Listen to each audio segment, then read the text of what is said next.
पुराने घर की रहस्य। शेरू एक छोटे से गांव के स्कूल में पढ़ता था।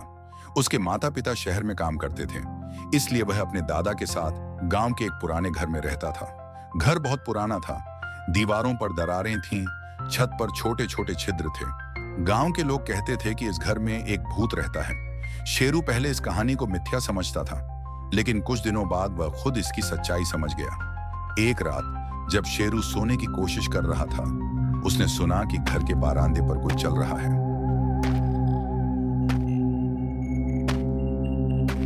पैरों की आवाज धीरे धीरे उसके दरवाजे की ओर आ रही थी। शेरू डर के कारण बिस्तर पर लेट गया।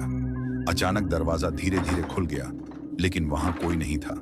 सिर्फ एक ठंडी हवा कमरे में प्रवेश कर गई। शेरू के शरीर में कांप आ गई। अगले दिन उसने दादा से पूछा, दादा, क्या हमारे घर में भूत है? दादा हंसकर बोला, भूत नहीं रे, ये सब कहानियां हैं। तू निश्चित रूप से सपना देख रहा होगा। लेकिन शेरू जानता था कि यह सपना नहीं था। कुछ दिनों बाद शेरू ने फिर से उन पैरों की आवाज सुनी। इस बार वह साहस करके बारांदे पर गया। वहां उसने देखा कि एक सफेद कपड़े पहने लड़की खड़ी है। लड़की का चेहरा अस्पष्ट था, लेकिन उसकी आंखें काली और गहरी थीं। शेरू चीख कर उठा, लेकिन लड़की हंसते हुए अदृश्य हो गई। शेरू ने दादा को सब कुछ बताया। अब दादा भी चिंतित हो गए। उन्होंने कहा, इस घर में कई साल पहले एक लड़की मर गई थी। उसका नाम मीना था। वह इस घर में अकेले रहती थी और एक दिन रहस्यमयी ढंग से उसकी मृत्यु हो गई। तब से लोग कहते हैं कि उसकी आत्मा यहां घूमती रहती है। शेरू ने पूछा, लेकिन वह हमें क्यों डरा रही है? दादा ने कहा, शायद उसका कोई अधूरा काम बाकी है, उसे मदद करनी चाहिए। शेरू ने साहस करके मीना से बात करने का निर्णय लिया। एक रात वह बारांदे पर गया और पुकारा,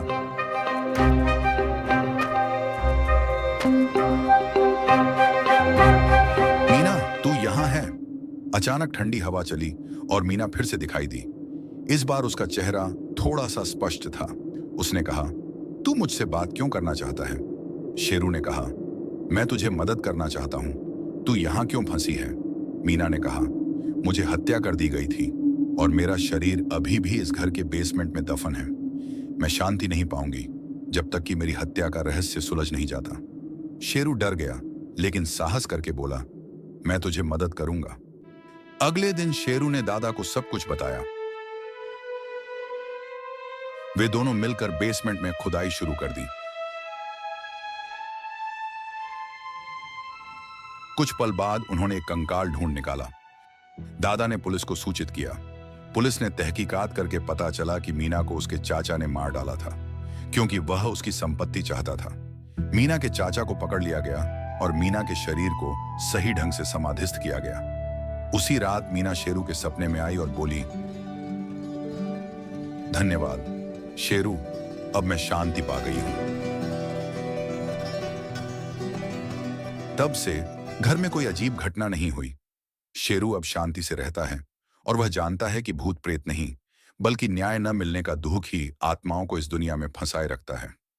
यह कहानी हमें सिखाती है कि भूत प्रेत नहीं, बल्कि अधूरे काम या न्याय न मिलने का दुख ही आत्माओं को इस दुनिया में फंसाए रखता है। साहस और सहानुभूति के माध्यम से हम उन्हें शांति दे सकते हैं।